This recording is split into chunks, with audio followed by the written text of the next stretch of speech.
ఎన్నికల ముందు కానీ తర్వాత కానీ ముఖ్యమంత్రి నారా చంద్రబాబు నాయుడు గారు, ఉప ముఖ్యమంత్రి పవన్ కళ్యాణ్ గారు, మంత్రి నారా లోకేష్ గారు అనేక పర్యాయాలు, అనేక సార్లు, అనేక సందర్భాల్లో ఉత్తరాంధ్ర ప్రజలకు హామీ ఇచ్చారు. విశాఖ ఉక్కు ప్రైవేటీకరణ జరగదు, జరగబోదు, వక్రాక్షి తప్పుడు మాటలు నమ్మకండి, వినకండి అని చాలా స్పష్టంగా చెప్పారు. ఆ దిశగానే ప్రయత్నాలు చేశారు, విజయం సాధించారు. నిన్న ఉక్కు శాఖ మంత్రులు కుమారస్వామి గారు కూడా విశాఖ వచ్చిన సందర్భంలో అదే ధృవీకరించారు. నారా లోకేష్ అనేక పర్యాయాలు మమ్మల్ని కలిసినప్పుడు విశాఖ ఉక్కు ప్రైవేటీకరణ జరగడానికి వీల్లేదు, మేము ఎన్నికల్లో హామీ ఇచ్చాం, దానికి మేము కట్టుబడి ఉన్నామని చెప్పి ఆయన పట్టుపట్టడంతో విశాఖ ఉక్కుని ఆలోచనను విరమించుకుని ప్యాకేజీ ప్రకటించామని చెప్పి స్పష్టంగా చెప్పారు. దీనిపైన వక్రాక్షలు, ఏడుపులు, కొగ్గోళ్ళు, విష ప్రచారాలు, మేకప్ నేని రావు గారు ఆ రోజు ఎలా ఏడ్చాడో మనకు తెలుసు. దాన్ని వదిలేసి వాళ్ళు కొత్తగా ఏడుస్తున్నాడు. కొత్త రకం ఏడుపు అనమాట. విశాఖ ఉక్కు గురించి ఇప్పుడు మాట్లాడట్లా, నోరు వెగలట్లా ఆ మేకప్ నేనికి. అయ్యా మేకప్ నేని, పొద్దున దుకాణం పెట్టావు, విశాఖ ఉక్కు గురించి మాట మార్చి దాని గురించి చెప్పకుండా వాట్సాప్ గవర్నెన్స్ అంట, వాట్సాప్ని వీళ్ళే కనిపెట్టారంట, వాట్సాప్ని మా జగన్ రెడ్డే కనిపెట్టాడని చెప్పి ఈరోజు ఉదయం ఓ డిబేట్ పెట్టుకుని ఇద్దరిని పక్కన కూర్చోబెట్టుకుని విశాఖ ఉక్కు గురించి మాట్లాడకుండా, జరుగుతున్న అభివృద్ధి గురించి మాట్లాడకుండా, వస్తున్న పరిశ్రమల గురించి మాట్లాడకుండా వాట్సాప్ అంట, గవర్నెన్స్ అంట జగన్ రెడ్డి కనిపెట్టాడంట. ఇంకా అయ్యో వాట్సాప్ యాప్ నువ్వు కనిపెట్టావని చెప్పుకోవాలా, అక్కడ సంతోషం.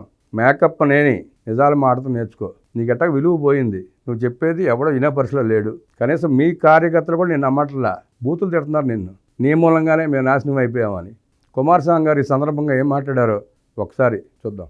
విశాఖ ఉక్కు ప్రైవేటీకరణ ఉండదు అని కేంద్ర మంత్రి కుమారస్వామి స్పష్టీకరణ. ప్లాంట్ పరిరక్షణపై సీఎం చంద్రబాబు, మంత్రి లోకేష్ పలుమార్లు మాట్లాడారు. ప్లాంట్పై ప్రధాని మోదీకి ప్రత్యేక శ్రద్ధ. 2030 లోపు 300 మిలియన్ టన్నుల స్టీల్ ఉత్పత్తి లక్ష్యంగా పనిచేస్తాం.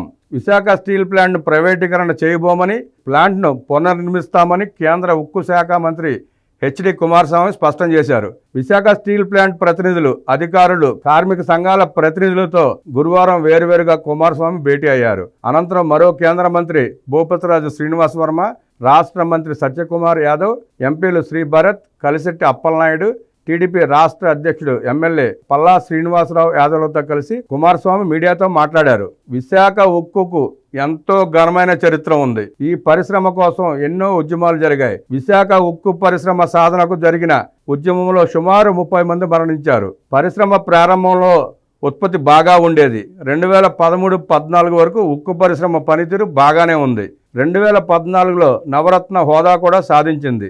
ఉక్కు ఉత్పత్తి పెంచాలని నిర్ణయించినప్పటి నుంచి నష్టాల్లోకి వెళ్ళింది. కేంద్ర మంత్రి అయ్యాక స్టీల్ ప్లాంట్పై ఎన్నో సమీక్షలు చేశా. ఉక్కు ఉత్పత్తిలో చైనా మొదటి స్థానంలో ఉండగా 2వ స్థానంలో భారతదేశం ఉంది. ఉక్కు ఉత్పత్తిలో మన దేశం అగ్రస్థానంలోకి రావాలని ప్రధానమంత్రి నరేంద్ర మోదీ లక్ష్యంగా పెట్టుకున్నారు. ప్రస్తుతం విశాఖ స్టీల్ ప్లాంట్కు 35,000 కోట్ల అప్పు ఉంది. 2030 లోపు 300 మిలియన్ టన్నుల స్టీల్ ఉత్పత్తి సాధించాలని ప్రధాని మోదీ లక్ష్యం నిర్దేశించారు. విశాఖ స్టీల్ ప్లాంట్పై ప్రధాని ప్రత్యేక శ్రద్ధ చూపిస్తున్నారు. స్టీల్ ప్లాంట్ని విజయవంతంగా నడిపించేందుకు ఆర్థిక ప్యాకేజీ ప్రకటించాం. ప్యాకేజీని సమర్థంగా వినియోగించేలా రోడ్ మ్యాప్ పై కసరత్తు చేస్తున్నాం. స్టీల్ ప్లాంట్ను మళ్లీ నెంబర్ 1 చేయడంలో ఖచ్చితంగా సక్సెస్ అవుతాం. కార్మికుల సమస్యలను 3 నెలల్లో కొలికి తెస్తాం. కార్మికుల ప్రయోజనాలకు ఎలాంటి భంగం కలిగించబోం. ఈ ఏడాదిలో పూర్తి స్థాయిలో ఉక్కు ఉత్పత్తి సాధన లక్ష్యంగా పెట్టుకున్నాం. విశాఖ స్టీల్ ప్లాంట్ పరిరక్షణకు ప్రాధాన్యం ఇస్తున్నామని మంత్రి కుమారస్వామి పేర్కొన్నారు. ముఖ్యమంత్రి చంద్రబాబు నాయుడు, మంత్రి లోకేష్లపై కేంద్ర మంత్రి కుమారస్వామి ప్రశంసల వర్షం కురిపించారు. Andhra dynamic CM Chandrababu Naidu young leader Lokesh అని అభివర్ణించారు. సీఎం చంద్రబాబు, మంత్రి లోకేష్ కలిసి విశాఖ ప్లాంట్ పరిరక్షణ కోసం తీవ్రంగా ప్రయత్నించారన్నారు. ఎన్నోసార్లు స్టీల్ ప్లాంట్ విషయంపై తనతో వారు చర్చించారని చెప్పారు. ప్లాంట్ను ఎలా పరిరక్షించాలనే అంశంపై పలుమార్లు తనతో మాట్లాడారని గుర్తు చేశారు. స్టీల్ ప్లాంట్ ప్రైవేట్ పరం కాకుండా చూడాలని, చంద్రబాబు ఇచ్చిన మాట ప్రకారం పునర్జీవ ప్యాకేజీ ప్రకటించాలని మంత్రి నారా లోకేష్ చాలాసార్లు తనను కోరారని తెలిపారు. చివరకు ప్రధానమంత్రి నరేంద్ర మోదీ అందరి విజ్ఞప్తి మేరకు ప్యాకేజీకి అంగీకరించారని కేంద్ర మంత్రి కుమారస్వామి తెలిపారు. కేంద్ర ప్రభుత్వం 11,440 కోట్ల ప్యాకేజీ ప్రకటించడంతో విశాఖ స్టీల్ ప్లాంట్ను సమర్థవంతంగా నడపడంపై అన్ని వర్గాలతో సమావేశమయ్యామని కేంద్ర ఉక్కు శాఖ సహాయ మంత్రి భూపతిరాజు శ్రీనివాస్ వర్మ తెలిపారు. సమిష్టి కృషితో ప్లాంట్ ప్రైవేటీకరణ కాకుండా ఆపామని చెప్పారు.